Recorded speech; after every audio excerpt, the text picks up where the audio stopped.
I know what you're thinking as you look at me. Where's my opening production number?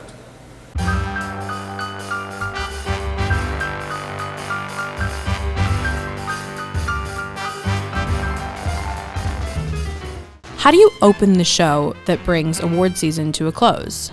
How do you set the tone for a night that's going to celebrate the magic of filmmaking in a medium other than film? And how do you simultaneously satisfy advertisers, critics, casual viewers, and an audience full of Hollywood's elite? History would show us that an Oscars broadcast occasionally tries to innovate, but ultimately sticks to the traditional ceremony formula. Typically, the show begins with either a comedic monologue, a rousing musical number, or some combo of the two, often including cynical jabs at the nominees, the industry, and the Academy as an institution, though every year includes its fair share of sincerity.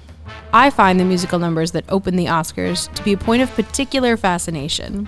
Obviously, a custom musical number is a genius way to open a show that's about to celebrate artistry and performance, but compared to the other major award shows, the Oscars seems the most unlikely place for an opening number.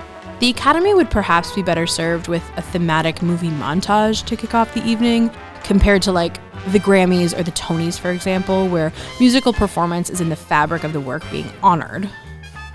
Of course, the Oscars still celebrate and showcase musical numbers. In the context of nominated films, musical performances often underscore tribute segments, and many times musicals themselves are among the nominated films. But a musical performance and an opening number are not the same thing.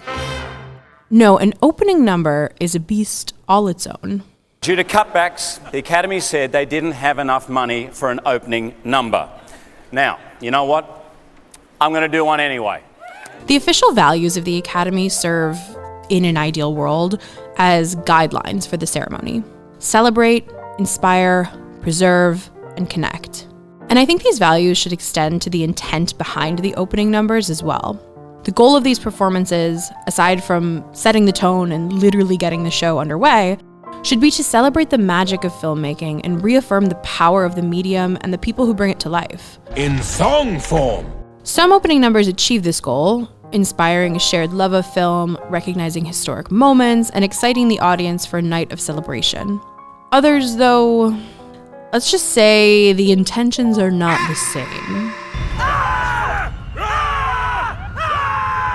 Obviously, all art is subjective, and we can acknowledge that a lot of creative work and dedication went into producing these numbers year after year, and no one person is to blame for any that fall flat. But we can also admit that some of them just weren't that inspired or, well, good. Of course, it's not a prerequisite that an Oscars opening number represent the Academy's values, but as I found in my research for this video, the best ones always do. So let's look at the weird and wonderful history of Oscars opening numbers and explore in what ways, if any, they align with the Academy's mission. Tell me what it is that I do wrong. Well, to begin with, you sing an incredibly offensive song. An Oscars opening number, definitively, as I'm defining it, is a performance, solo or ensemble, of an original song. That is, a song created specifically for this occasion, performed at the top of the Oscars broadcast. This does include existing songs that have had their lyrics changed significantly enough to be about the Oscars, the nominated films, or the film industry in general. But this does not include existing songs performed as written to open the show. This disqualifies the 1969 ceremony where Frank Sinatra sang, and the 2019 ceremony opened by Queen featuring Adam Lambert. This also unfortunately removes this year's performance by Ariana Grande and Cynthia Erivo from the discussion. It was a spectacular performance, please do not get me wrong, but it's not what I'm considering an Oscars opening number in this context. It also complicates whether or not I define Conan O'Brien's musical interlude of I Won't Waste Time during his opening monologue as a, quote, opening number, since it wasn't the first musical number of the evening. But since we're going to go in chronological order, it gives me some time to decide whether or not I consider it to be one. So let's talk about the actual definitive, according to me, Oscars opening numbers. And naturally, we're going to start at the beginning-ish. But movies are still your best entertainment. It's all movies, ladies and gentlemen. The Academy Awards began in 1929, but the first televised Academy Awards were in 1953. And it feels relevant to mention that in these earlier years, there were musical performances. Beginning in 1946, when the ceremony was still broadcast on the radio, there were performances of the nominees in the Best Original Song category, as there are today. Though I can't find any indication that an opening number was performed until 1959. So cut to 1959. Actually, cut to 1958, because in 1958, something magical happened. In their introduction to the Best Actor category, Kirk Douglas and Burt Lancaster performed a song called It's great not to be nominated, great not to be nominated. And it was such a hit that the very next year, they were asked to open the show with a song of similar nature. They sang So it's all right with us. which actually reprised parts of It's Great Not to Be Nominated. But that wasn't even enough to satiate the audience, because later during that same ceremony, another version of It's Great Not to Be Nominated was performed again by Joan Collins, Angela Lansbury, and Dana Winter. It's great not to be nominated, Toto, not to be nominated. It's playful comedic cynicism where the sentiment is, yeah, we're here, but we're not being honored, we're being made to work or present or entertain. Douglas and Lancaster definitely set the bar high with their opening, but the question that I'm going to ask of all the Oscars opening numbers is, what does it do to set the tone for an evening celebrating film? It certainly makes explicit reference to the Oscar ceremony that's about to take place, and beyond that, it references the show's recent history by calling back to their number from the year prior, and the joke is expressly interested in taking playful jabs at Hollywood. It certainly highlights a self-awareness of the industry rather than highlighting the magic of it, but without being overly generic. Plus, it's certifiably delightful, and it kicks things off in a great way.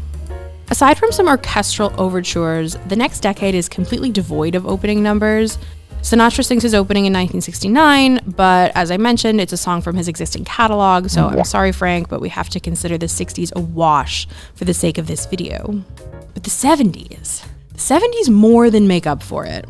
Not every year, but most of the 1970s Oscar ceremonies have an opening number, and these kick the production up quite a few notches.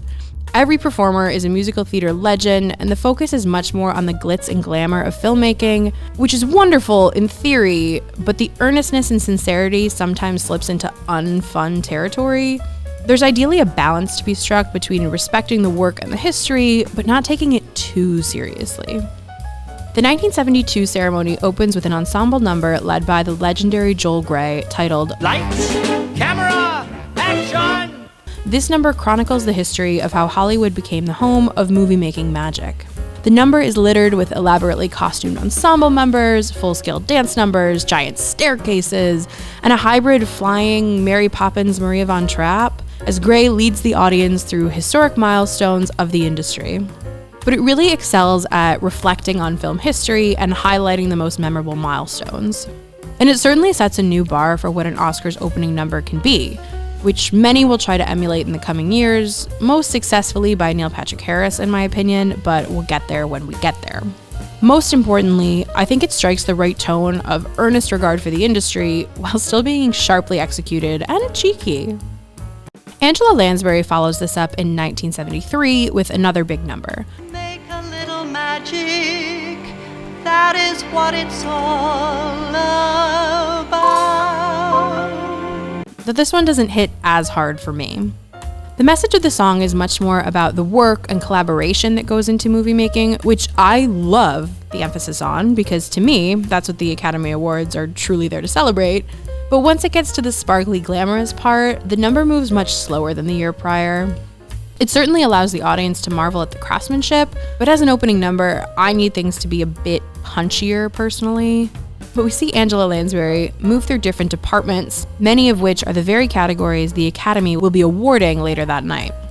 We have another giant staircase, which you cannot deny they utilize, and the sentiment of we all come together to make a little magic is well suited for the occasion.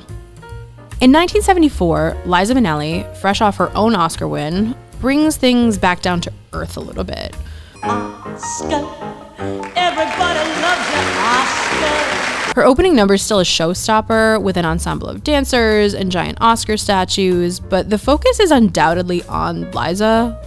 The number itself relies on this self-referential comedy in place of a sweeping statement about movie making, and the theme of the song is essentially, everybody wants to win, who's gonna win tonight, which is not an inaccurate thing to sing about, but to me doesn't necessarily encapsulate what the Academy is setting out to do.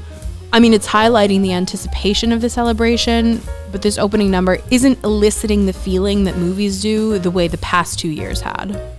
And while Liza Minnelli is an incredible performer, I mean, that's undeniable, some of the bits she does in the middle of this number, they really do drag on. I mean, first of all, I have this terrific manicurist. She does divine work. And I went to her, and she told me that she'd never been wrong once, ever. And she said that she could actually see me just going right on up there, just copping the vase. So, I mean, I don't know where to put it in my house. I can set it up on the And the winner is but I can build it. Maggie Smith. Not my favorite. And the Academy probably agreed because they completely skipped an opening number the next year, but it's back with a vengeance and an even bigger staircase in 1976. The scope of this opening is the largest we've seen so far, with Ray Bolger leading the ensemble in song and dance outside of the venue. It's giving very much Follow the Yellow Brick Road to the Oscars, with the song blending the movie magic sentiments of Angela Lansbury's number with the "We're all still here for an awards show" message of Liza Minnelli's, which to me does stick its landing. I don't mind when the messaging is, this is the Academy Awards and we're here to give awards, when there's so much showmanship involved with a clear intent to highlight the work that goes into it all. But there wasn't enough mention of movie making or the individual aspects of it for my taste. I'm sorry. Bolger is a fabulous performer, of course, but something about the entire number does fall a little flat for me, despite everything I just said to the contrary. This is a good time to mention that the American musical died for a little while in the 70s for a number of reasons that I will happily address in another video, but the era of the big, bold, optimistic musical was waning in favor of a more modern, grounded sensibility, and you can really feel that in the 1977 opening. A magic circle has begun. It's still an opening number, but the style and the sound is markedly less traditional, which honestly makes it a fabulous time capsule moment. The song itself is way more figurative than the others. Instead of a literal story of Hollywood history, Anne Margaret sings The Magic Circle, which I think is a metaphor for the filmmaking process. I'm honestly not totally sure. But like, the magic circle starts as an idea and then it's put to words and images and brought to life only to inspire someone else's idea. So the circle continues endlessly, I think. It's certainly up for interpretation, but it's definitely meant to inspire the movie making spirit. I really didn't care for this number at first, but the more I paid attention to it during my research, the more it grew on me.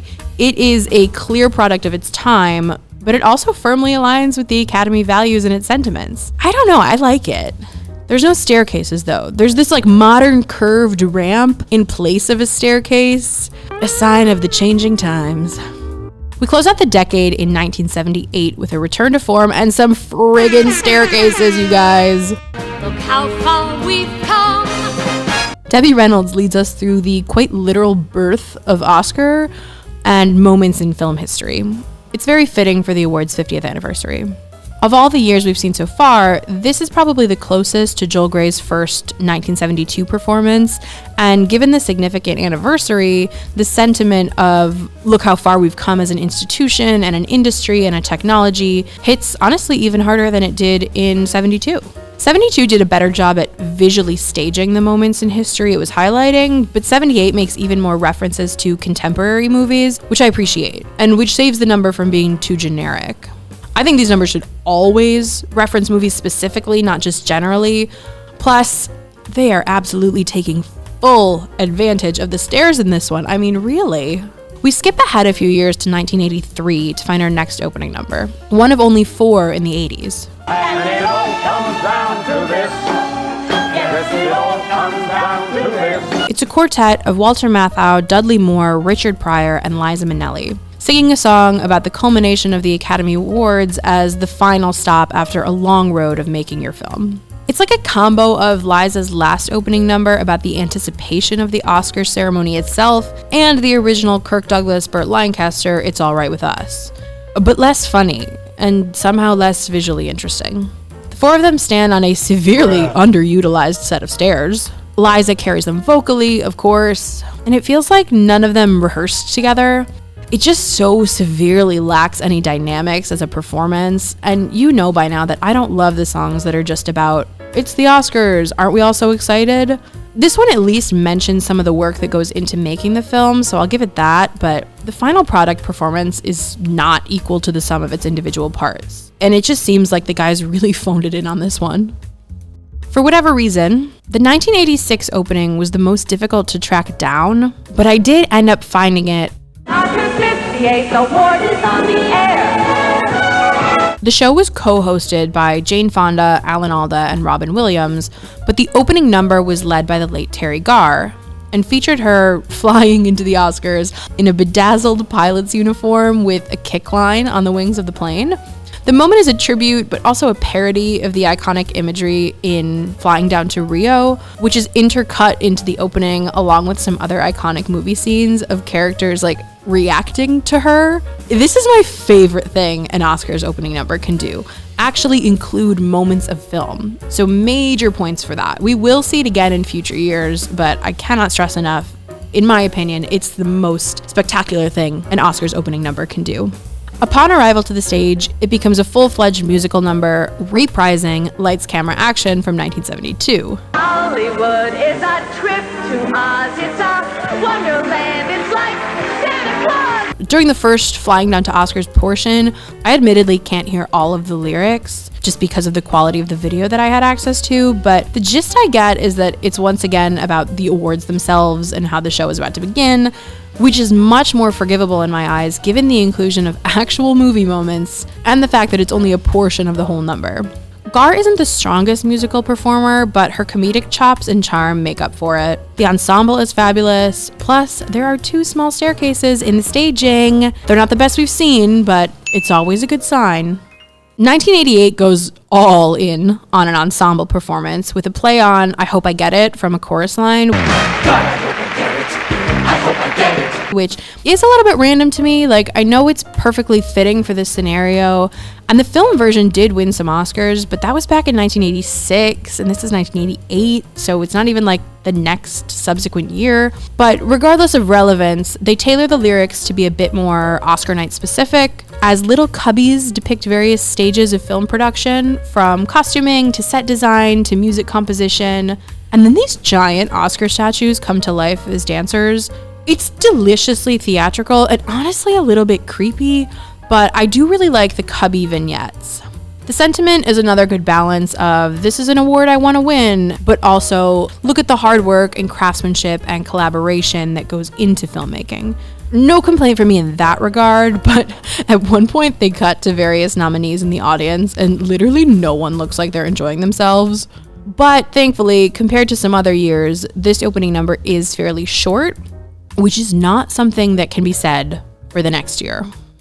The opening number, and honestly the whole ceremony in 1989, was infamously awful, like career-endingly awful, and it definitely isn't as good as some of the others, but I think it's more misguided than straight up bad. Follow the Hollywood stars. Follow the Hollywood stars? Oh, follow the Hollywood stars! Lucas Cavanaugh has a video that talks more in detail about the ceremony, in case you're interested in more about the drama surrounding the reception of this year. But the opening number begins with a Snow White performer, unsanctioned by Disney, I might add, following these giant stars to the stage.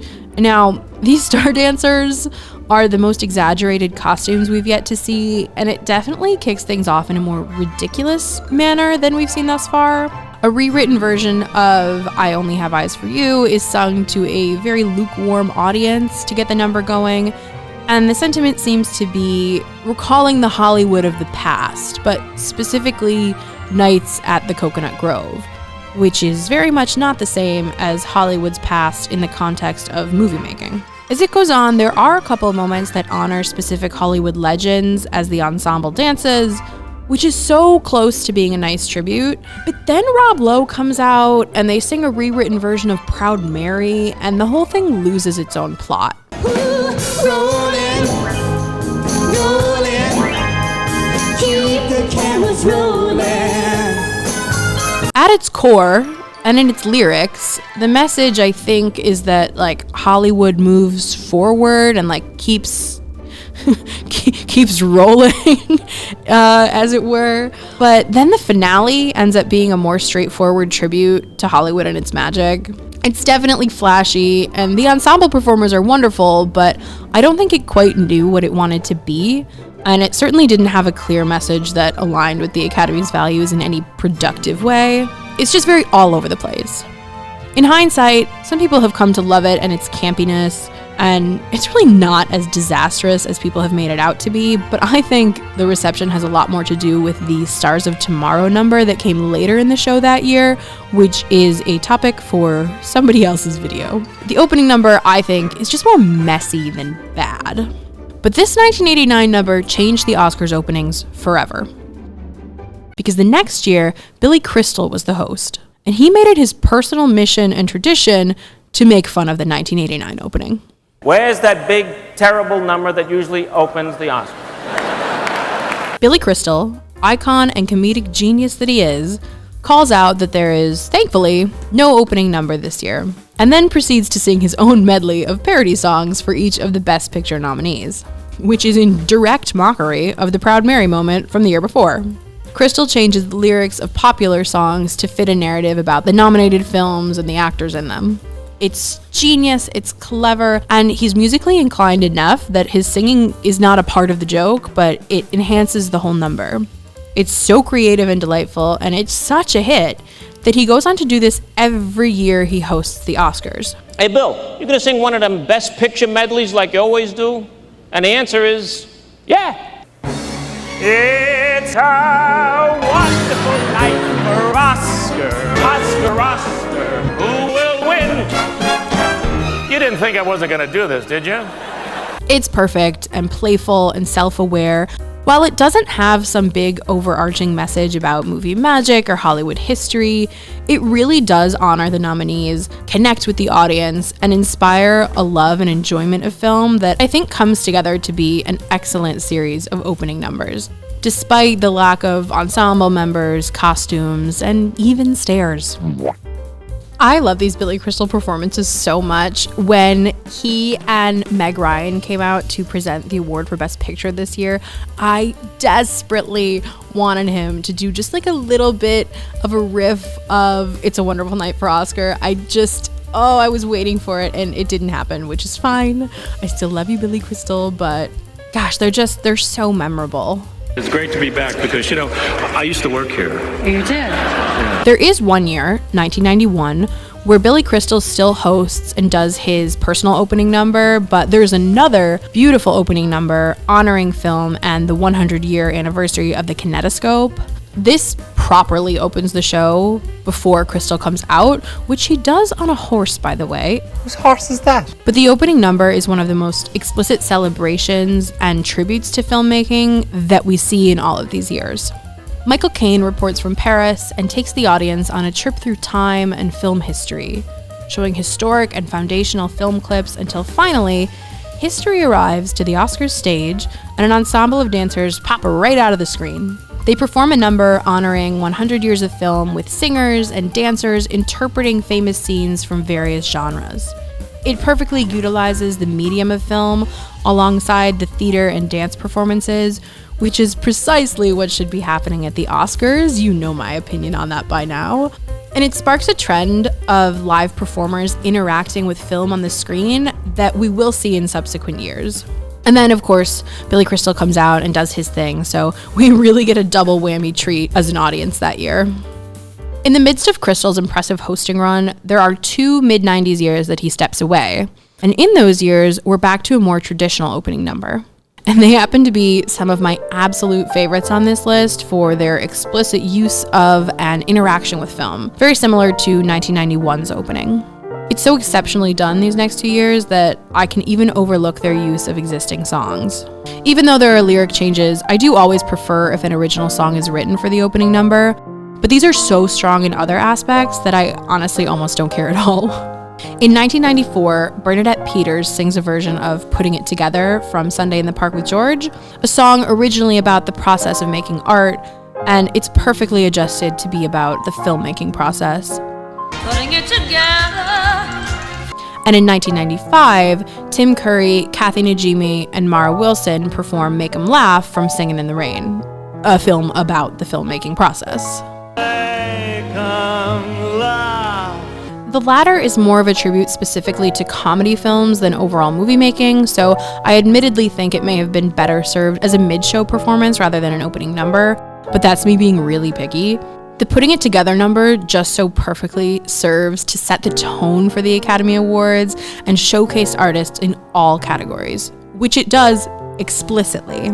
But what both years do so beautifully, and 1991 did this as well, is not only showcase film moments, but utilize film technology to become a part of the montages themselves.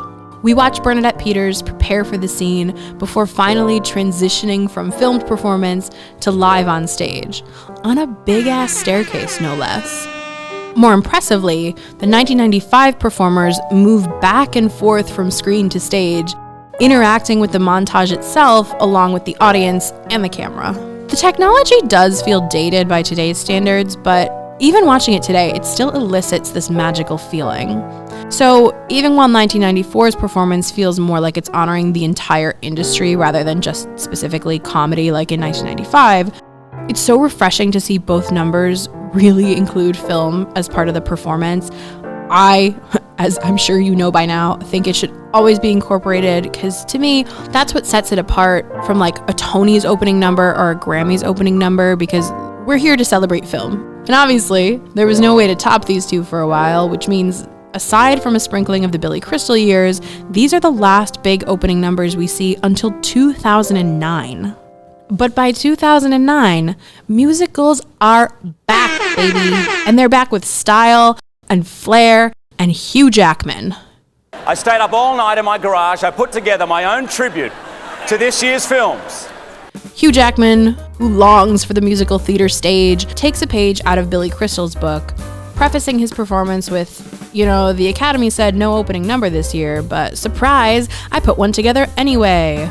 Now, because people had gotten so used to Billy Crystal doing a parody song for each of the Best Picture nominees, Hugh Jackman opts for something similar, though the melodies do seem to be original this time instead of pulled from existing popular songs, and they're much more elaborate as staged musical numbers.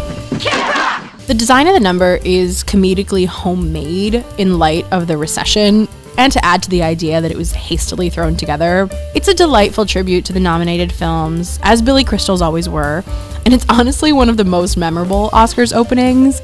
I don't know if it's just the age that I was when I was watching it live, but it stuck with me so much. I personally think about the 2009 Oscars a lot, and I constantly reference Jackman's bit about The Reader. The Reader. I know I need to see The Reader. I even went down to the theater, but there was a line. Much like the Billy Crystal years, it doesn't really reference filmmaking as a whole or Hollywood history, but it so deliberately celebrates the nominated films and honestly inspires the creative spirit that I don't mind.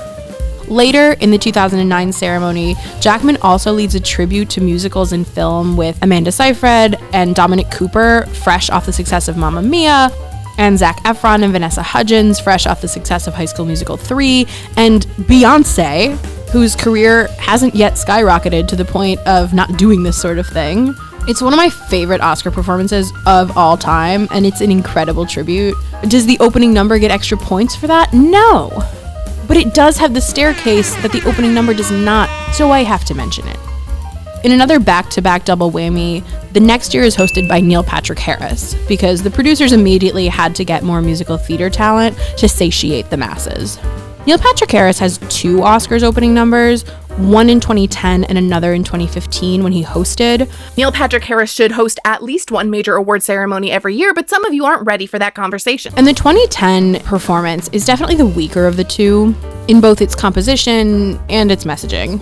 The song in 2010 is just not nearly as good or as well performed as 2015. Because the 2010 show was co-hosted by Steve Martin and Alec Baldwin, the 2010 lyrics are about working better as a team, referencing famous Hollywood duos because no one wants to do it alone. Whereas in 2015, The number is all about the magic of moving pictures. Moving pictures, shadows and light. Which just goes so much farther in setting the tone for a night of celebrating film. In addition to just being more well-written and performed, the number really emphasizes, despite the excitement of celebrity and awards, that what brings us all together for the Oscars is a persevering love of movie making. This number once again incorporates a lot of actual movie clips, with Harris becoming a part of some of the scenes, very much like our friends did in 94 and 95. And this is an element that more recent hosts also incorporate into their opening monologues, but those are so boring compared to when it's part of a whole musical number. I forgot to mention that Billy Crystal also does this like quite a few times in his 90s hosting years, because of course he does, because he's genius. But his are much more, I don't know, they're funnier than the more recent ones. The more recent ones are too brief and they feel a little bit lazy. I think my most favorite part of this number though is midway through the song about the magic of movies, Neil Patrick Harris is interrupted by Jack Black, who does a bit about how easy it is to be cynical about the current state of cinema. Movies, wow, they rock. Well, once they did, but listen, kid, it's all a big crock. This industry's in flux. It's run by mucky mucks, pitching tents for tent poles and chasing Chinese bucks. Opening with lots of zeros, all we get a superhero, Superman, Spider-Man, Batman, Jedi Man, Sequel Man, Prequel Man, formulaic scripts. The only screens we're watching are the screens in our jeans. Yeah. Screens in our jeans. Screens in our jeans. It feels so fresh, and it keeps the messaging in check, where some of the overly earnest openings of the past did not. And he makes some great points that ring true today, a decade later. It gives the song a chance to have this moment of, yes, you're right, but it's in spite of all those challenges that we continue to create meaningful and memorable films. It's actually really lovely, and I get chills during the grand finale of this one. Like, film is so important and impactful, and I just think this number encapsulates that so well. But I do have to mention, in comparing the two Neil Patrick Harris openings, that the stairs in this one are only the regular stage stairs, whereas the 2010 opening number has stairs on the stage as part of the set, and by this point in the video, you know that that's the true sign of a successful opening number, so ignore everything I just said about 2015 being the better one, because 2010 had stairs. Okay, in talking about both Neil Patrick Harris years at once, I've skipped over a very controversial year, 2013, which is the Seth MacFarlane year. Okay, all right, I think I got it. Orchestra, please. On paper, MacFarlane is the perfect Oscars host, funny, musically inclined, and above all else, a cinephile. But in reality, because duh, of course, this is the guy who makes Family Guy, his opening number and comedy throughout the night were a little bit offensive and didn't land very well among a lot of critics and viewers.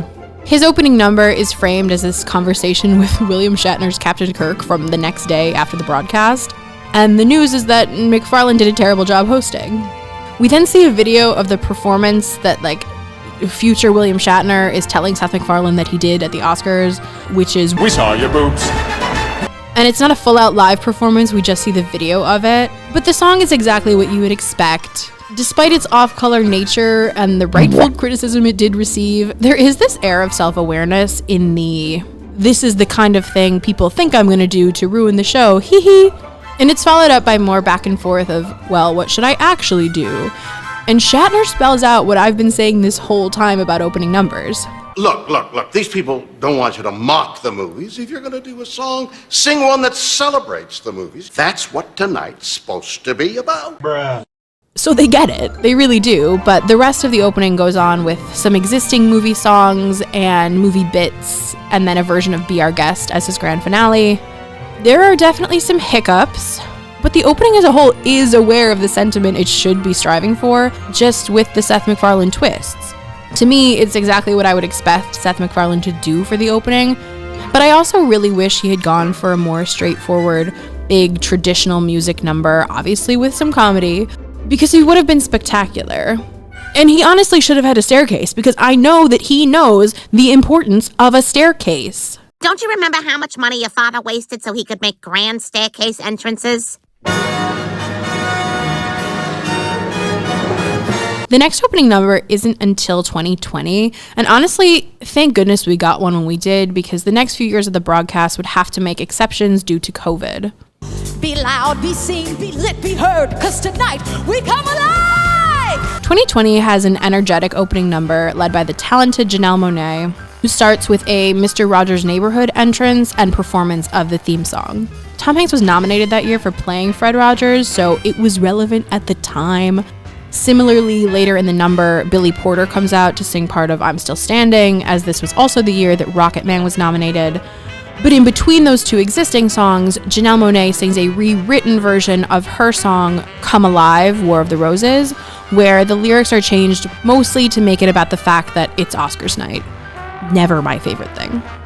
But the ensemble dancers are all dressed like characters from the year's nominated films, which is just fabulous. I find the song to be an okay choice. It's very rock lobstery in its musicality, which is definitely a departure from the more musical theatery songs, but it's not inherently bad. And there are film clips rolling in the background, which is a plus. Also, aside from the year that Richard Pryor co-opened with Liza Minnelli, this is our only opening number led by a person of color, which is huge for the notoriously overwhelmingly white Oscars proceedings.